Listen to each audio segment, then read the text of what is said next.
It can be lonely at the top. We all know what it's like to lead and own a business and wanting to scale, but finding yourself at a glass ceiling. That is where the power of collaboration and connection comes in. Hi, I'm Natasha Milani. I'm an expert at helping businesses and business owners harness the power of collaboration to connect, scale and grow. I'm passionate about collaboration. I believe that no one executes alone. We all do better when we do it together. Welcome to this Power of Collaboration podcast. It's wonderful to have you here. I hope you get the inspiration and information you need to harness the power of collaboration to break through your glass ceiling. Today, we are talking to Louise Roe. Louise is formerly of Energy Exemplar and now invests in property development and growing South Australian businesses. Welcome, Louise.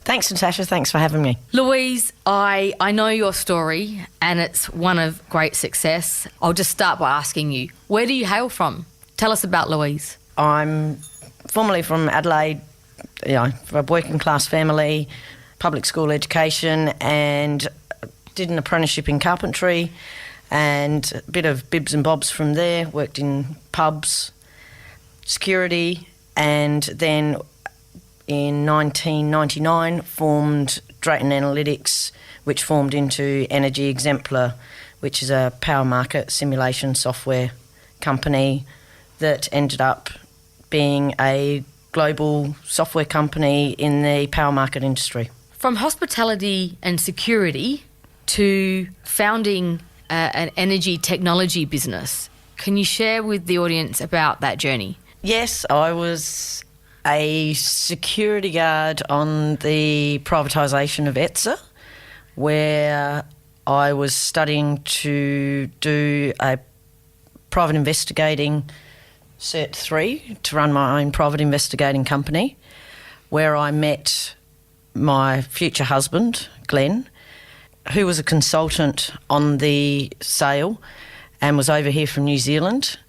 We ended up getting together and couldn't decide what business was going to take off. He was a consultant working for a consulting company in New Zealand. I wanted to live in Adelaide, so we relocated back here to Adelaide and set up a company called Drayton Analytics, where Glenn rewrote a software that he had done his PhD in, and I established the company, and we got the South Australian government as our first client. And from then we ended up just running Drayton Analytics, which then turned into Energy Exemplar, as a consulting company, which afforded us to be able to write the software to be able to get it to market. Paths crossed, sparks flew, and here we are today with a large technology company success story, and you've gone on to help many others. Yes, Glenn wrote the software, but also we had a consulting arm, which obviously someone had to run the company and run the accounts and run the legals, and so therefore we were a good team together. He obviously didn't have any idea about that part, and I had no idea about the software development, so there's a good team. Great story, good teamwork. So let's just focus on the last few years of that story there, Energy Exemplar. So can you just delve a bit more into that? Tell us about that business. It is predominantly a software company that models and forecasts the power markets globally, but also models and predicts out to 30 years and helps make investment decisions for business owners in the industry on the wholesale side. We started out in Adelaide, just in a backyard, and from there we grew to having global offices around the world, in London, North America, South America and South Africa. Wow. All from South Australia, of course, our great home. Yes, started in the backyard. So you've exited that business now. Tell us about that. I sold out to venture capital. We went to market. We had quite a lot of interest, and I chose to sell out my whole 50% shareholding and exit the company. It's still running, and it's still one of the number one global power market simulation software companies in the world. So congratulations, that's a great success story, and that's what this podcast is all about, sharing success stories. I particularly like finding people that have a great story to share, that are very humble about sharing their story. Flying under the radar, I like to find some gold nuggets, and I think you're one of them, Louise.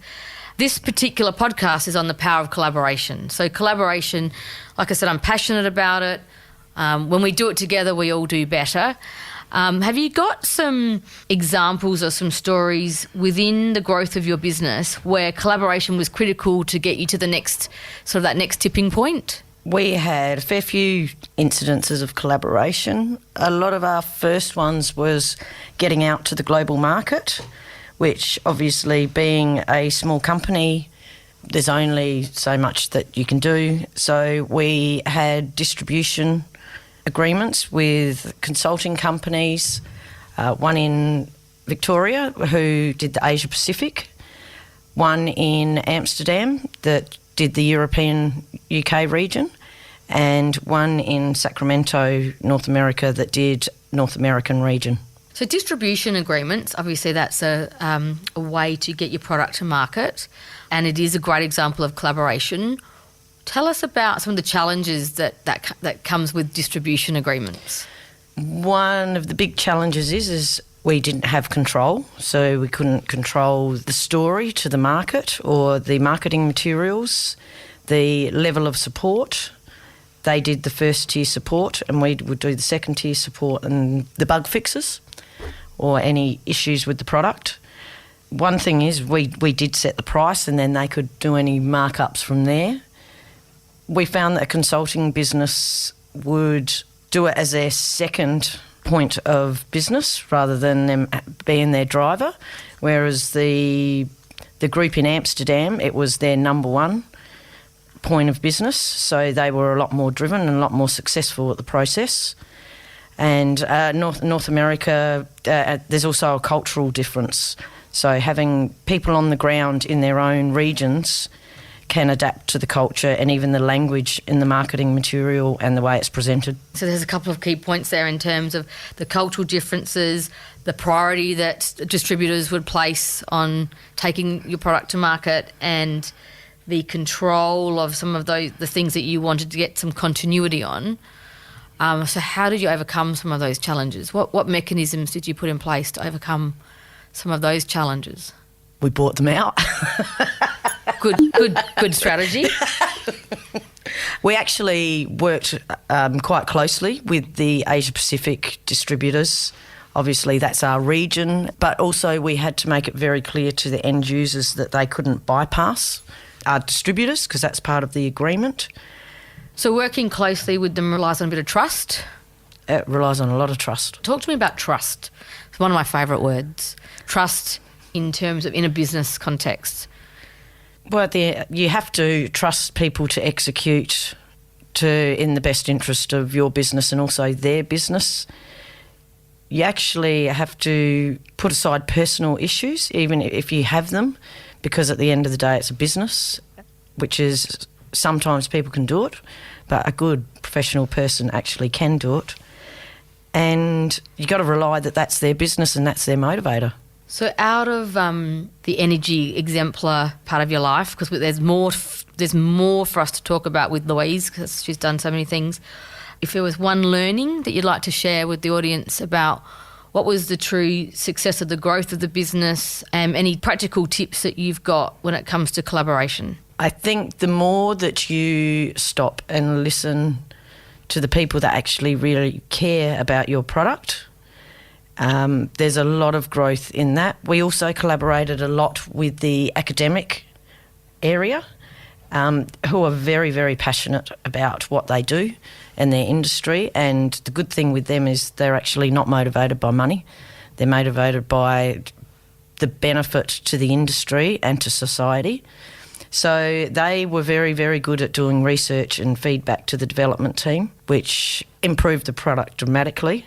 And that was probably the big part, is you actually have to listen to the end users. But you've also got to be able to filter out the wants versus what's the best thing for the product and the overall product and end users. Quite a few great tips there. And highlighting also another type of partnership with academia where they, I'm assuming you just tapped into a lot of research and development and innovation. We actually offered, as part of our business program, free software licenses to academic students.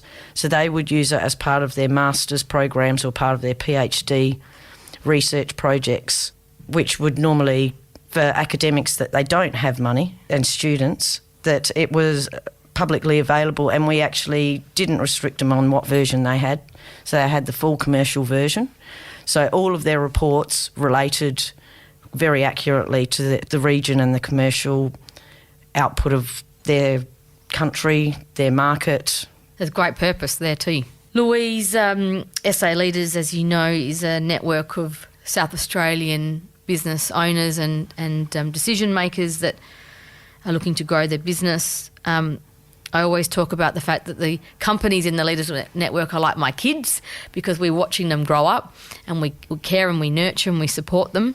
I'm going to share a little story with the audience that one of our member companies had a fast-growing software business in a different industry that you're from, Louise, and I kindly suggested that you could mentor another great female business leader.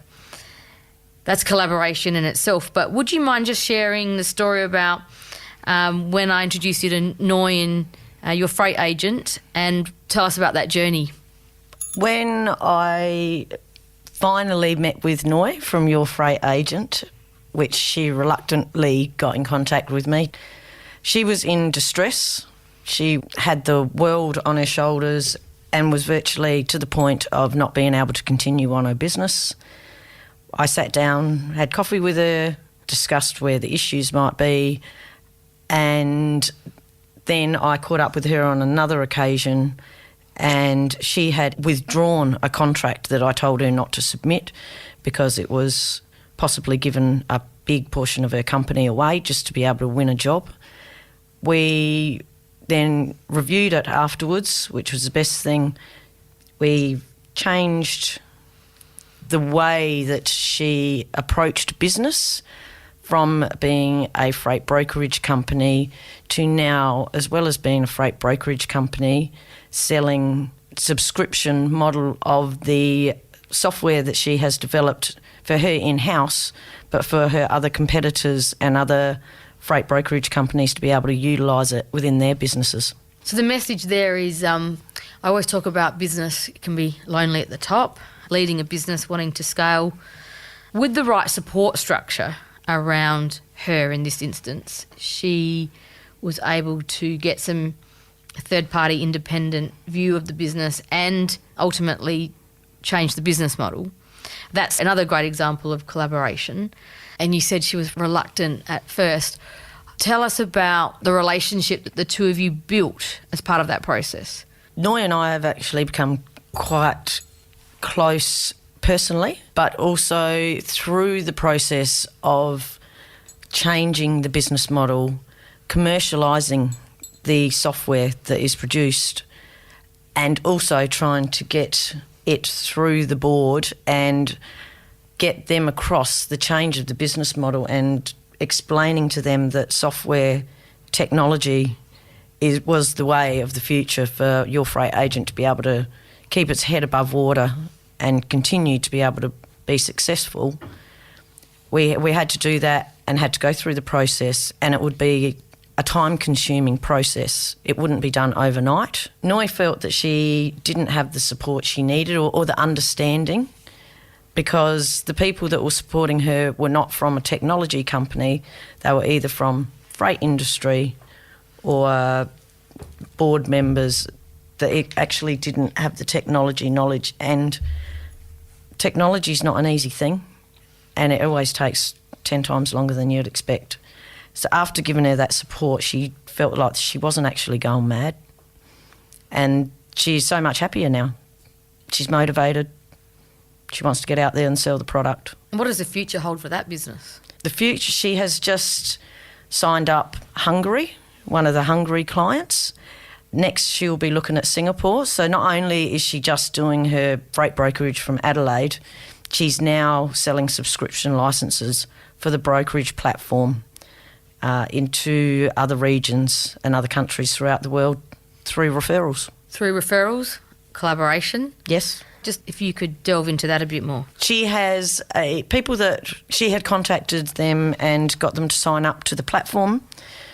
They were small freight companies or brokerage companies that could, once we explained to them the benefit of using the platform, which instead of using one distributor or logging into multiple platforms to come up with the best quote, her platform did all of them and combined all of them to come out with the best outcome.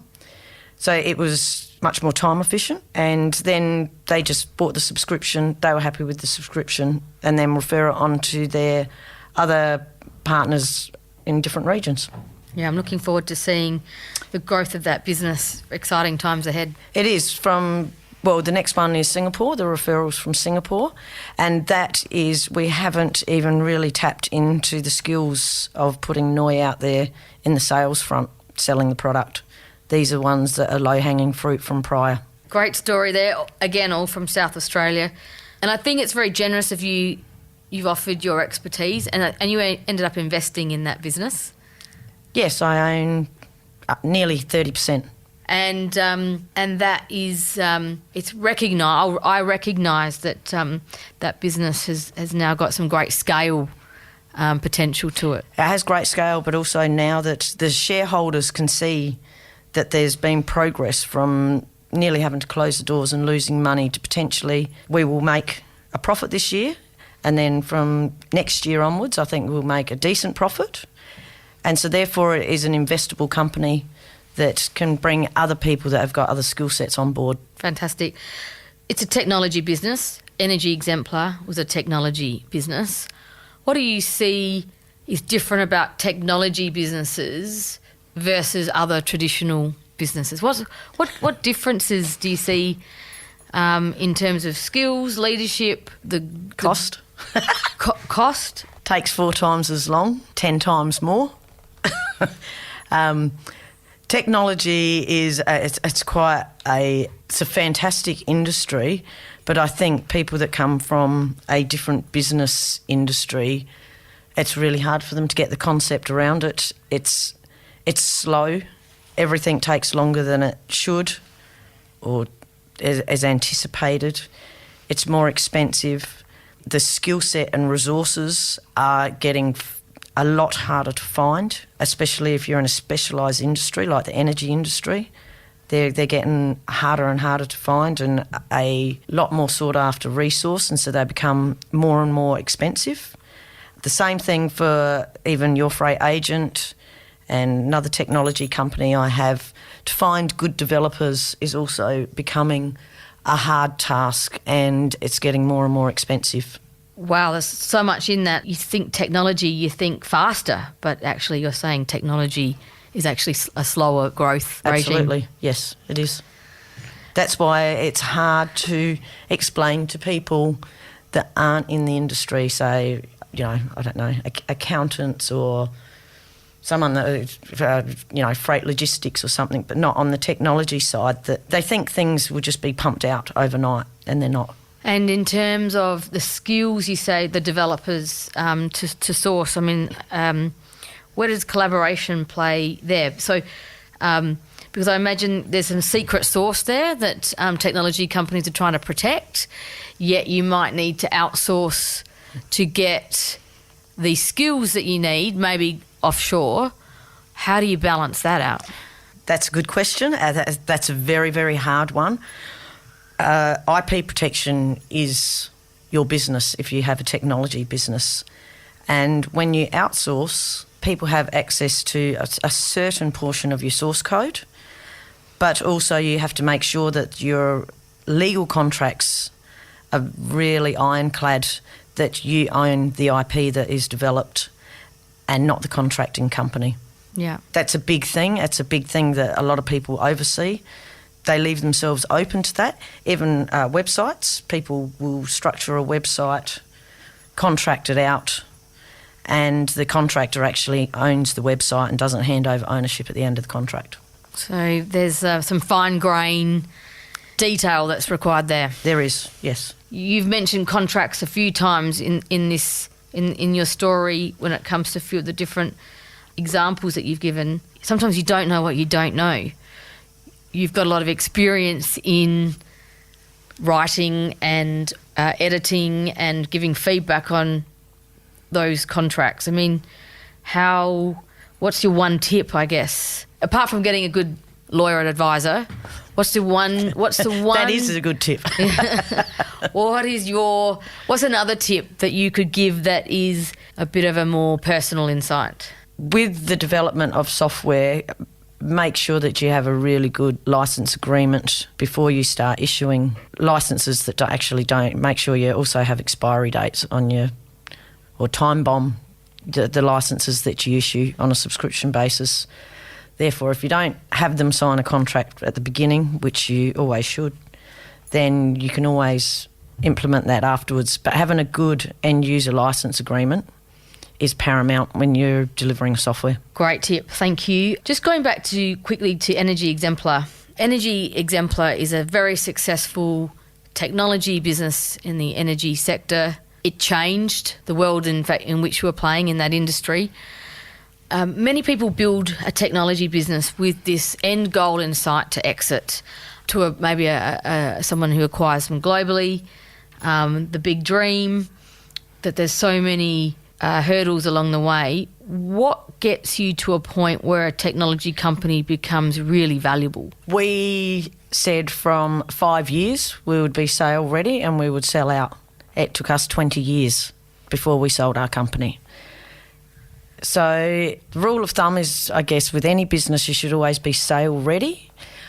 I think Glenn and I got to a point where we went, okay, there's enough left in the hockey stick for whoever buys us. We had good foundation, we have a good client base, we had good renewals year on year, and there was still a lot of growth just in the energy sector, let alone the other areas that we were also possibly that Plexos could go into, that any investor would still get the benefit from the growth. And I'll just note that Plexus is the software product name, isn't it? Yeah, Plexos for power systems, but also Plexos for gas and Plexos for water. But it was because it was mathematical software, it could branch out into all other regions, logistics, anything that a mathematical problem could solve. Thank you for sharing that story. And just in summary, just going to go back to the topic of power of collaboration, which is what we're focused on today. Can you just, outside of, in terms of what you're doing now, you're doing some interesting things. I know you're doing some property development. Could you just share your view on collaboration in terms of the Australian culture, and what last final message you'd like to share with the audience around collaboration? Collaboration helps you get to market or helps you achieve your outcomes and goals a lot quicker. I think it benefits more people. The culture tends to be that everybody's got to protect their own little nest, and if they help out a competitor or an alliance, then it endangers their own business, which is completely untrue. I think collaboration fast-tracks most of your processes. It actually brings a lot of intelligence and resources together rather than having to double up on things, reinvent the wheel. People that are confident and successful and happy will tend to be the ones that will help you out no matter what. They will bend over backwards to help you out, and they're the ones that are probably going to be your best resources anyway. I think collaboration's I think it's been underestimated, and I think a lot of businesses now are starting to realise that working together and collaborating together is a far better approach to business and success, and spreading the success wider and quicker at a probably cheaper way of doing it is a better way to progress your business. I think that is a very nice summary. collaboration comes in all different forms strategically, and then it can become, more informally as well. I think also I find now that I'm out of the business and I collaborate more with what they would call start-up businesses or people like your freight agent with Noi.